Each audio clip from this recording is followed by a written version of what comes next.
ہیں۔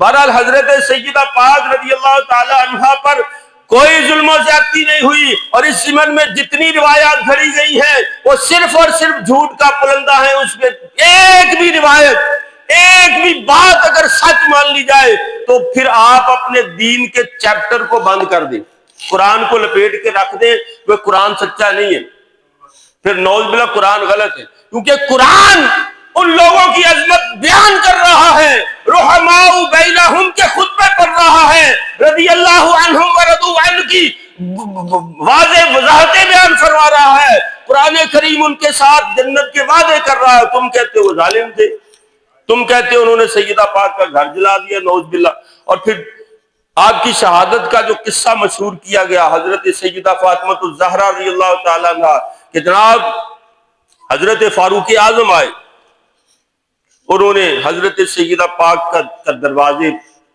کو توڑ دیا، لات ماری، آگ لگا دی، حضرت سیدہ پاک پر وہ دروازہ گرا تو آپ کی شہادت ہوئی، آپ کے پیٹ میں لاتیں ماری گئی۔ مسلمانوں، عقیدت والوں، محبت والوں، غور کرو، آج ہم لاکھ بد عمل ہو کر، کمینے سے کمینے لوگ ہو کر بھی یہ برداشت نہیں کر سکتے، ہم کمینے سے کمینے لوگ ہو کر بھی یہ برداشت نہیں کر سکتے۔ حضرت سیدہ پاک کا گھر کہیں جنگل میں تھا، کہیں ویرانے میں رہتی تھی وہ، کہ دو چار بندے گئے اپنے کاروائی کر کے آگے، مسجد نبوی کے ساتھ آپ کا گھر تھا، شہر کے بیچوں بیچ آپ کا گھر تھا، مسجد نبوی کے اندر آپ کے گھر کا دروازہ کھلتا تھا، بنو ہاشم اور قریش ارد گرد بہت سارے گھر رہتے تھے، یہ سارے بے ایمان تھے، کسی کو کوئی ضرورت نہیں ہوئی، نعوذ باللہ فاروق اعظم کو کوئی نہیں روک سکا۔ اور عرب قوم کو تم سمجھا ہی نہیں، عرب قوم تو بڑی جرأت مند اور بہادر قوم تھی، اور حضور کے یہ جو قبیلے والے تھے نا، یہ تو دنیا میں اپنی جرأت اور بہادری کی وجہ سے بڑے مشہور تھے، یہ تو کافر بھی تھے تب بھی بڑے بہادر تھے، کافر بھی تھے تب بھی بڑے بہادر تھے، اب تو ایمان لے آئے تھے، اب تو ان کی جرأت اور بہادری۔ اور پھر دوسری طرف کون ہے؟ شیر خدا، شیر خدا، لا فتح الا علی لا سیف الا ذوالفقار، وہ علی جس کی ایک للکار آج بھی مسلمان جب نعرہ حیدری لگاتا ہے تو اس کا خون جوش مارتا ہے۔ اللہ اکبر، یا رسول اللہ، یا علی، آج بھی نعرہ حیدری پر یا علی کہنے پر مومن کا خون جوش مارتا ہے، اس کے اندر گرمی پیدا ہوتی ہے، ایمان کی، جرأت کی، بہادری کی۔ تم اس علی کی طرف انگلی اٹھا رہے ہو کہ علی کی موجودگی میں سیدہ کے ساتھ یہ کر دیا گیا، شرم سے ڈوب کے مر جاؤ، دو چلو پانی کہیں ملے تو اس میں ناک دے کے مر جاؤ۔ تم علی کو شیر خدا بھی کہتے ہو، بلکہ تم انہیں خدا بھی کہہ جاتے ہو، اور کیا کیا کیا کیا ان کی طرف تم جھوٹ بھی منسوب کر دیتے ہو، اور دوسری طرف اتنی کم ہمتی، اتنی بزدلی، بے شرمی، اور کیا کہوں میں اپنی زبان سے، بے شرمی اور بے غیرتی ان کی طرف منسوب کرتے ہو کہ سیدہ پاک کے ساتھ اتنا کچھ ہوتا رہا، علی نے کچھ بھی نہیں کیا۔ آپ سوچ سکتے ہیں آپ کی یا میری گھر والی کے ساتھ، ہمارے گھر پر کوئی بڑے سے بڑا حکمران، طاقتور سے طاقتور حکمران اگر اٹیک کر دے، حملہ کر دے، دو چار بندوں کو لے کر ہمیں مارنے کے لیے یا ہمارے گھر والوں کو مارنے کے لیے اتر پڑے اور حملہ کر دے تو کیا ہم بیٹھے رہیں گے؟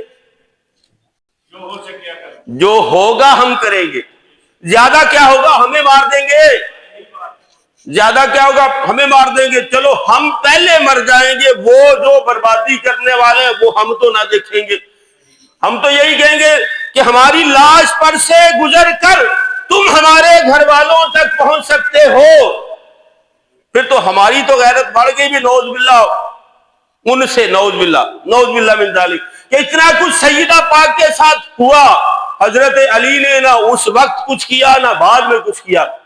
کیا کیا بعد میں؟ کیا کیا بعد میں؟ حضرت علی نے یہ کیا کہ اپنی چھوٹی بیٹی ام کلثوم کا ہاتھ عمر فاروق کے ہاتھ میں دے دیا، یہ کیا۔ اپنی بیٹی کا نکاح عمر فاروق کے ساتھ کر دیا. یہ کیا. سیدہ پاک کا تو وصال ہو گیا 6 ماہ کے بعد تقریباً، اور پھر عہد خلافت فاروقی میں حضرت فاروق اعظم رضی اللہ تعالی عنہ نے حضرت علی سے آپ کی بیٹی کا رشتہ مانگا. حضرت علی رضی اللہ تعالیٰ عنہ نے اولن تو اس میں کچھ ہچکٹاہٹ محسوس کی، کیونکہ عمر کا فرق تھا. تو آپ نے کہا کہ امیر المومنین آپ یہ کیا کہتے ہیں، آپ کی عمر زیادہ ہے، بیٹی کی عمر کم ہے. میں بیٹی سے پوچھوں گا اور اپنے اہل عیال سے، اپنے گھر والوں سے مشورہ کروں گا. حضرت فاروق اعظم نے فرمایا کہ اے علی، میرا مقصد صرف اور صرف اس خاندان سے رشتہ قائم کرنا ہے، نسبت قائم کرنا ہے. جو اس خاندان سے نسبت قائم کرنا چاہتا ہے، جس کی بیٹی سے نکاح کرنا چاہتا ہے، اس کی ماں کو قتل کر کے پہلے نکاح کرے گا نا. اس پر اتنا ظلم کر کے کہ اور کہیں اتنا ظلم ہوا ہی نہیں. کسی نبی کی بیٹی کے ساتھ اتنا ظلم کبھی ہوا ہی نہیں جتنا بیان کیا جاتا ہے. اتنا ظلم کرنے کے بعد کیا کوئی گنجائش باقی رہ جاتی ہے کہ اس کو اپنی بیٹی کا رشتہ دیا جائے؟ کیا اس کے اندر اتنی جرت ہوگی جو اتنا بڑا ظلم کر چکا کہ وہ آ کے جناب گزارش کرے کہ اپنی بیٹی کا مجھے رشتہ دے دیں، میں آپ کے خاندان کے ساتھ نسبت اور تعلق قائم کرنا چاہتا ہوں؟ کیا اس کی گنجائش باقی رہ جاتی ہے؟ اچھا، جب یہ ہوا نا تو پھر یہاں بھی ظاہر ہے اب جھوٹ تو جھوٹ ہوتا ہے. کہتے ہیں ایک جھوٹ کو چھپانے کے لیے 100 جھوٹ بولنے پڑتے رہتا، پھر بھی وہ جھوٹ ہی ہے. اب جھوٹ پہ جھوٹ نہیں جی وہ حضرت علی کی بیٹی نہیں تھی. تو کس کی بیٹی تھی؟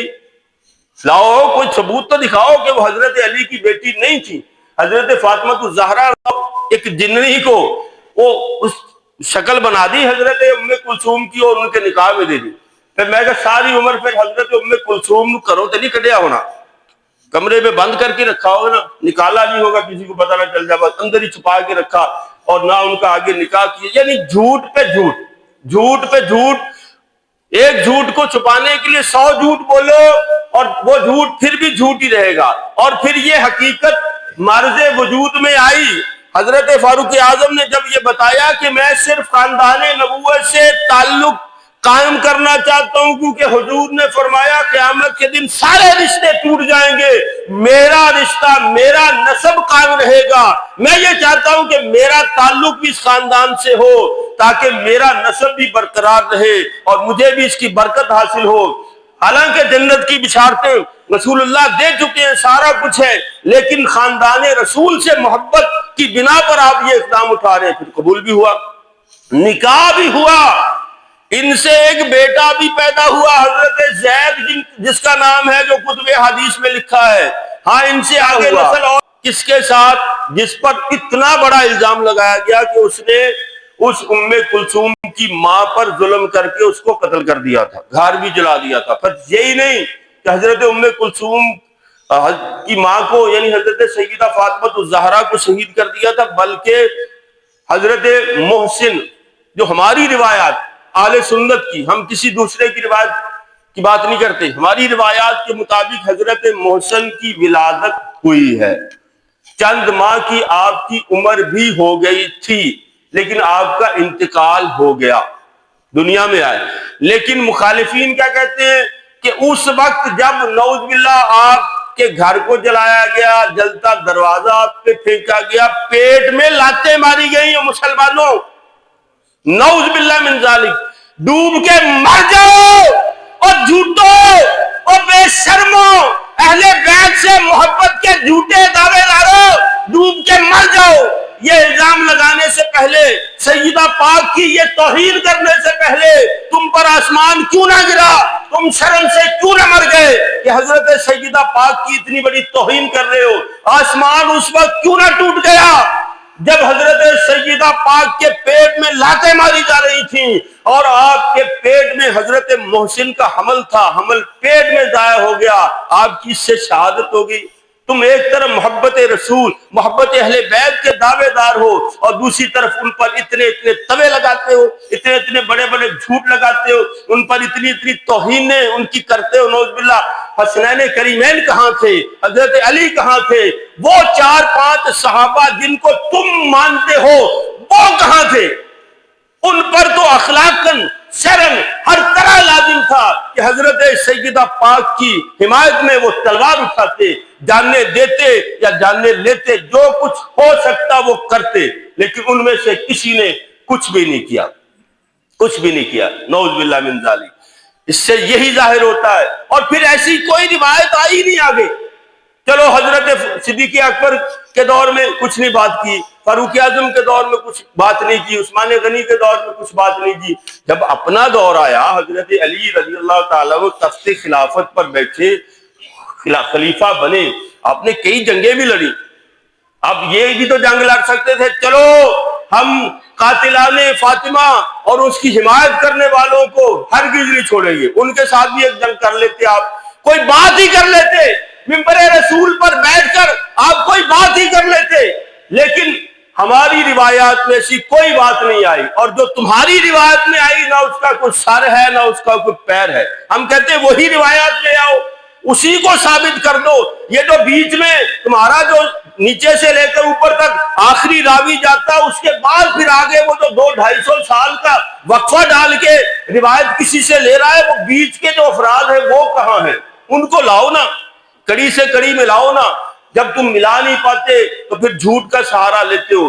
ہمیں جھوٹ سے، ہمارے دین کو، اللہ کو، رسول کو، ہم جھوٹ سے کوئی بات ثابت نہیں کرتے، ہم تو کہتے ہیں حقائق پر بات کرو، قرآن پر بات کرو، حدیث رسول پر بات کرو۔ حضرت علی نے کوئی ایسی بات نہیں کی۔ پھر آگے تک یہ سلسلہ چلا ہے الحمدللہ، کوئی ایسی بات نہیں سوائے جھوٹی روایات کی، اور کچھ بھی نہیں ہے۔ حضرت سیدہ پاک فاطمہ الزہرا رضی اللہ تعالیٰ عنہ کی عظمت میں عرض کر چکا، تین کی بھی سردار ہے، تمام جہان کی عورتوں کی بھی سردار ہے۔ حضور نے ارشاد فرمایا، فاطمہ مجھ سے ہے، میں فاطمہ سے ہوں، فاطمہ میرے جسم کا ٹکڑا ہے، فاطمہ میرے خون کا حصہ ہے۔ آپ رضی اللہ تعالیٰ عنہ کو حضور سے ایسی قربت حاصل ہے۔ امام حسن پاک سر سے ناف تک حضور کے مشابہ، امام حسین ناف سے لے کے پاؤں تک حضور کے مشابہ، سیدہ پاک سر سے لے کر پاؤں تک حضور کے مشابہ تھی۔ آپ کی عادات و اطوار، آپ کا حسن و جمال، چہرہ، سب کچھ حضور کی طرح تھا، آپ کا بولنا حضور کی طرح، آپ کا کام کاج، سارے امور انجام دینا، سارا کچھ حضور کی طرح تھا۔ حضرت سیدہ عائشہ الصدیقہ رضی اللہ تعالیٰ عنہ فرماتی ہیں کہ میں نے فاطمہ الزہرا سے بڑھ کر اور کوئی ایسا نہیں دیکھا کہ جس کا قول و فعل اور جس کی ڈیل ڈول، چہرہ مہرہ، سب کچھ حضور سے اتنا مشابہ ہو، اور کوئی نہیں تھا اس پورے خاندان میں، اور کوئی نہیں تھا حضور کے صحابہ میں، اور کوئی نہیں تھا۔ حضرت سیدہ پاک حضور کے ساتھ ایسی مشابہت رکھتی تھی، حضور کی بارگاہ میں حاضر ہوتی تو حضور ان کی محبت میں کھڑے ہو جاتے۔ لیکن اس کو بھی پھر جھوٹ کا جب پہناوا پہنایا جاتا ہے تو پھر طرح طرح سے اس کو بھی بڑھا کے پیش کیا جاتا ہے۔ وہ کہتے ہیں جناب بڑے کی تعظیم کے لیے چھوٹا کھڑا ہوتا ہے، یہ بھی جھوٹ بولنا، اس کی بھی ابھی کوئی کسر باقی تھی کہ بڑے کی تعظیم کے لیے چھوٹا کھڑا ہوتا ہے، تو محمد نعوذ باللہ چھوٹے ہو گئے اور فاطمہ بڑی ہو گئی۔ حضور ان کے لیے کھڑے ہوتے تھے تو ان کی تعظیم کرتے تھے، وہ بڑی ہو گئی، یہ چھوٹے ہو گئے، نعوذ باللہ۔